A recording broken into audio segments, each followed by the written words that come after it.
Hello hello मेरे प्यारे विद्यार्थियों, मेरे प्यारे स्टूडेंटों।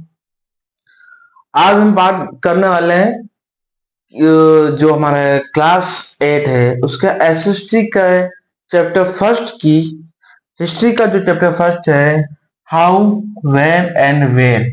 इसके आज हम बात करने वाले हैं पार्ट 2 की। पिछले पार्ट में हम बात की थी, पिछले पार्ट में हमने बात की थी हाउ, व्हेन एंड वेयर के बारे में बात की थी कि जो हिस्ट्री में हाउ, व्हेन एंड वेयर का क्या महत्वपूर्ण प्रयोग है, इनके बिना इसके इसमें हिस्ट्री का क्या रोल है इन वर्डों का, इसके बारे में हमने सामान्य चर्चा की थी। आज हम बात करने वाले हैं पार्ट सेकंड में इसी टॉपिक जो ऊपर चैप्टर है उसी चैप्टर के कुछ अन्य टॉपिक के बारे में बात करने वाला है। जैसे कि आपको स्क्रीन में दिख रहा होगा पेरियोडाइज। क्या है? पेरियोडाइज। पेरियोडाइज एक्चुअल में होता क्या है, इसको कह सकते हैं हम अवधि या कालक्रम। क्या कह सकते हैं साथियों? अवधि या कालक्रम। क्या कह सकते हैं उसको? अवधि या कालक्रम। इसे अवधि या कालक्रम क्यों कहते हैं हम? क्यों इस हिस्ट्री में इसका जो पेरियोडाइज अवधि का क्या इस्तेमाल है, हिस्ट्री में इसका अवधि को हम कैसे हम उसको लिख सकते हैं, और हम इतिहास में कालक्रम को कैसे लिख सकते हैं। जैसे कि आपको लाइन दिख रही होगी, इन 1817 James mill and Scottish economist and political philosopher published and massive the three-volume work A History of British India।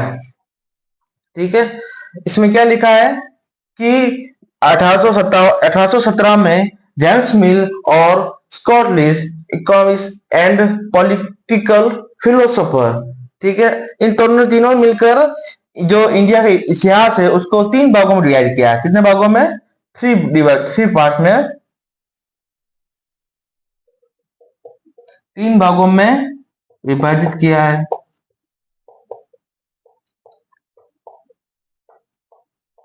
कितने भागों में विभाजित किया है? 3 भागों में। ठीक है, तो इसमें जो मुख्य है अवधि है, कब अवधि कब की लगाएगी? इसमें 1817 की अवधि लगाएगी। आपको एक चीज नोटिस करा दूं मैं साथियों कि जब भी हिस्ट्री के अंदर जो अवधि या कालक्रम होता है किसी ऐसी चीज को दर्शाता है जिनके मध्य कोई चीज हुई। जैसे मान लो किसी शासक का कालक्रम है, किसी शासक की अवधि है, तो नॉर्मली उस शासक जो अवधि है कैसे लिखेंगे हम?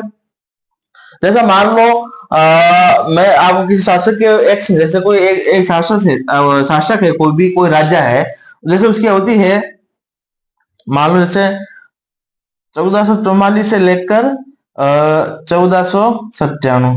ठीक है, तो जो इनके बीच में कालक्रम है, जो ये अवधि है, ये क्या है? एक हिस्ट्रिकल पेरियोडाइज। क्या है? एक हिस्ट्रिकल पेरियोडाइज। इसमें क्या होता है कि किसी भी चीजों का, किन्हीं भी 2 चीजों के बीच में अवधि होती है। ठीक है, 2 डेटों के बीच में जो अवधि होती है उसको हम इसमें दर्शाते हैं मुख्य रूप से। ठीक है, अब इसमें एक चीज आप नोटिस करना, ठीक है, जैसे कोई भी शासक है, ठीक है, जैसे कोई भी शासक है जो अपनी राजगद्दी बैठा है या कोई राज तिलक हो रहा है, ठीक है, तो राज तिलक कब हुआ? जैसे राज तिलक जैसे कोई मान लो जैसे 1445 को कोई राज तिलक हुआ, ठीक है, किसी राजा का राज तिलक हुआ, ठीक है, राज तिलक हुआ। फिर बाद में क्या हुआ कि उसने किसी शासक से, अन्य शासक से कोई संधि की, तो 1445 तो 1465 में हम कोई संधि कर लेगा। ठीक है, उसके बाद में है 1468 में कोई युद्ध कर लेगा। ठीक है, तो ये जो चीजें हैं इसे कहते हैं पेरियोडाइज, अवधि, कालक्रम। ठीक है, या फिर जैसे जहां से राज तिलक हुआ, ठीक है, और जैसे 1468 हो गए और 1497, 1497, ठीक है, जो ये जो अवधि है, ये जो अवधि है साथियों, मेरे प्यारे विद्यार्थियों, जो ये आपको जो अवधि दिख रही है 1442 से लेकर 1447 तक, जो आपको जो अवधि दिख रही है 1445 से लेकर 1497 के बीच में जो आपको ये ईयर दिख रहे हैं आपको, ठीक है, इनको कहते हैं हम पेरियोडाइज। क्या कहते हैं? पेरियोडाइज या अवधि या कालक्रम। ठीक है, किसी शासक ने इन तिथियों के बीच में से 1445 से लेकर 1497 के बीच में उसने क्या क्या कार्य किए, क्या क्या संधियां की है, क्या क्या युद्ध किए, मैंने उसके बारे में हम इसके बारे में पेरियोडाइज में चर्चा करते हैं। ठीक है, इसमें मुख्य रूप से एक चीज का ध्यान रखना है। ठीक है, कोई भी शासक है उसका राज तिलक से लेकर, ठीक है, राज तिलक से लेकर जब तक वो उस राज्य का राजा है, ठीक है, जब तक उस राज्य का राजा है या फिर उसके मृत्यु हुई नहीं, जब तक उसकी मृत्यु नहीं होती तब तक के जो मध्य कालक्रम है, उन दोनों के मध्य कालक्रम को हम बोलते हैं पेरियोडाइज। क्या बोलते हैं साथियों? क्या बोलते हैं? पेरियोडाइज। इस चीज का मुख्य रूप से ध्यान रखना हम कि कोई राजा है, कोई शासक है, उसके अंदर जो शासक है उसके राज तिलक से लेकर जब से वो अपने राजा बना उस राज्य का, उससे लेकर जब तक उसकी मृत्यु नहीं हो जाती है, मृत्यु कब तक हुई है, उनके बीच में जो उसने कार्य किया है वो उसको बोलेंगे अवधि। ठीक है, इस चीज का मुख्य रूप से आप ध्यान रखना। ठीक है, अगर हम बात करते हैं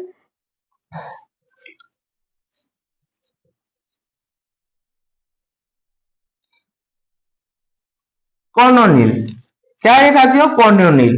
ठीक है, इसके अंदर क्या होता है? उसे कहते हैं औपनिवेशिकवाद। क्या कहते हैं? औपनिवेशिकवाद। ठीक है, औपनिवेशिकवाद में क्या होता है? कोई विदेशी राज्य, कोई भी विदेशी राज्य, कोई भी विदेशी शासक थे, वो अपने देश विदेश में जाकर या पड़ोसी राज्य की जाकर उसमें हस्तक्षेप करना या उसकी कोई भी चीज को अपनाना, वो क्या कहलाता है? औपनिवेशिकवाद। ठीक है, इस चीज में आप एक चीज ध्यान रखना, इसमें थोड़ा सा एक चैप्टर है, कुछ करेक्शन है, मैं आपको उस करेक्शन करके वापस कल आपको उसको रिपीट करवा दूंगा। लेकिन इस चीज का आप ध्यान रखना, जो हमारा जो पेरियोडाइज है, जो अवधि है, वो एक्चुअल में अवधि क्या है? ठीक है, अवधि किसे कहते हैं? कालक्रम किसे कहते हैं? कालक्रम उसे कहते हैं हम कि किसी शासक का, ठीक है, जैसे मान लो हमारे प्राइम मिनिस्टर है, ठीक है, प्राइम मिनिस्टर है या हमारे चीफ मिनिस्टर है, सीएम साहब है, तो उनका भी एक कार्यक्रम पेरियोडाइज होता है। ठीक है, आपको पता ही है कि कोई भी चीज, जैसे अभी हाल ही में हमारे पीएम का इलेक्शन हुआ, ठीक है, तो इनका भी पेरियोडाइज निश्चित हो गया। ठीक है, कब से हुआ? 2024 से लेकर इस 5 ईयर कर लो, तो 5, 6, 7, 8 और 9। ठीक है, कब तक रहेगा ये? जो हमारे पीएम है नरेंद्र मोदी जी, कब तक रहेंगे? 29 तक। ठीक है, 25, 26, 27, 28 और 29। ठीक है, ये क्या है इनके बीच में? ये क्या है? अवधि है, कालक्रम है। ठीक है, इनका पीरियड है, मतलब पेरियोडाइज, मतलब नॉर्मली हम बोल सकते हैं कि किसी भी शासन का समय निर्धारित करना, इसी के बीच में ये अवधि है। तो जो भी कार्य करेंगे हमारे, जो भी पीएम नई योजना लेकर आएंगे, कोई भी नई सड़कें बनाएंगे, तो किस अवधि में कराएंगे? साथ इसी अवधि में करवाएंगे ना। कोई भी जो भी अवधि कराएंगे तो इसी अवधि में जो भी चीजें होनी है इसी अवधि में होगी। ठीक है, तो इस चीज का आप मुख्य रूप से ध्यान रखना। ठीक है, आगे बात करते हैं हम। ठीक है, ये चीज हो गई है, आपको बता ही दिया मैंने कि क्या होता है। एक बार वापस बता देता हूं आपको, हाउ। हाउ मतलब क्या होता है? कैसे। ठीक है, आपको वापस पिछला चैप्टर का थोड़ा सा रिवीजन करवा देता हूं वापस, आपने अगर नहीं देखा हो तो इसी वीडियो वापस एक बार और रिवीजन कर देता हूं। हाउ, हाउ किसे कहते हैं? कैसे। कैसे मतलब कोई भी इंसिडेंट हुआ, कोई युद्ध हुआ, कोई संधि हुई, कैसे हुई? ठीक है, उनके बीच में क्या ऐसा मतभेद रहे, क्या ऐसा रीजन हुआ, इसके वजह से ये चीज हुआ, ये इंसिडेंट हुआ या ये इवेंट हुआ। ठीक है, इस चीज का आप ध्यान रखना। इसमें क्या होगा? मेनली इसमें रीजन होगा, रीजन किसी चीज का कुछ कारण होगा, हुआ होगा, कोई संधि कर रहा है, ठीक है, क्या रीजन, दो राज्य या दो राजा आपस में संधि कर रहे हैं, इनके बीच में क्या ऐसा रीजन रहा होगा कि वो संधि कर रहे हैं। ठीक है, तो मुख्य इसमें क्या होगा? रीजन आएगा। सेकेंड हम बात करेंगे व्हेन, कब। ठीक है, क्या जाएगा साथी इसमें? व्हेन यानी कब। ठीक है, कोई युद्ध हुआ, कब हुआ? या राजा कोई राज्य गद्दी पर किसी राजा का किसी राज्य सिंहासन बैठा, तो मेनली वो कब बैठा? ठीक है, या फिर कोई युद्ध हुआ या कोई संधि हुई, कब हुई? ठीक है, तो मेनली इसमें किसकी चर्चा की जाती है? डेट की। किसकी की जाती है साथियों? डेट्स की। ठीक है, इसकी किसकी की जाती है? इसमें डेट्स की, कि कोई भी इवेंट हुआ, ठीक है, कोई भी XYZ कोई भी इवेंट हुआ या कोई भी ऐसी घटना घटी तो किस डेट को वो घटना वो हुई। ठीक है, थर्ड हम बात करेंगे वेयर, कहां। ठीक है, कोई भी जगह एक्स जगह जहां पर कोई इतिहास में कोई जगह ऐसी रही होगी, कोई युद्ध, जैसे हम हल्दी घाटी का युद्ध गिनते हम पढ़ते हैं। ठीक है, हल्दी घाटी का युद्ध पढ़ते हैं, हल्दी घाटी का हम युद्ध पढ़ते हैं, जैसे कि हल्दी घाटी के युद्ध में क्या क्या हुआ, मैंने इस चीज में क्या क्या हम पढ़ा, इसमें हम इस चीज का पढ़ेंगे कि हल्दी घाटी युद्ध में क्या क्या हुआ। ठीक है, तो हल्दी घाटी में जो हम हाउ हाउ से इससे हम पार्टिसिपेट करते, हाउ इसमें रीजन आप बताएंगे कि जो हल्दी घाटी का युद्ध हुआ क्यों हुआ, तो इसलिए हुआ क्योंकि जो अकबर था, जो महाराणा प्रताप को अपने अधीन रखना चाह रहा था, अपनी अधीनता स्वीकार करना चाह रहा था, बट ये हमारे महाराणा प्रताप को गवारा नहीं था, वो अपने उसके अधीन नहीं जाना चाह रहे थे। इस वजह से क्या हुआ, हल्दी घाटी का युद्ध हुआ। सेकंड हम बात करते हैं कब हुआ।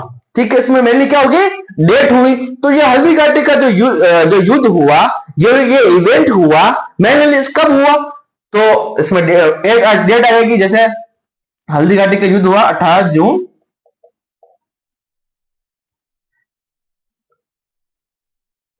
ठीक है, तो इसमें क्या जाएगी, डेट आएगी। वेयर, कहां हुआ, तो इसमें आपको नाम से पता चल रहा है हल्दी घाटी, तो कहां हुआ, हल्दी घाटी।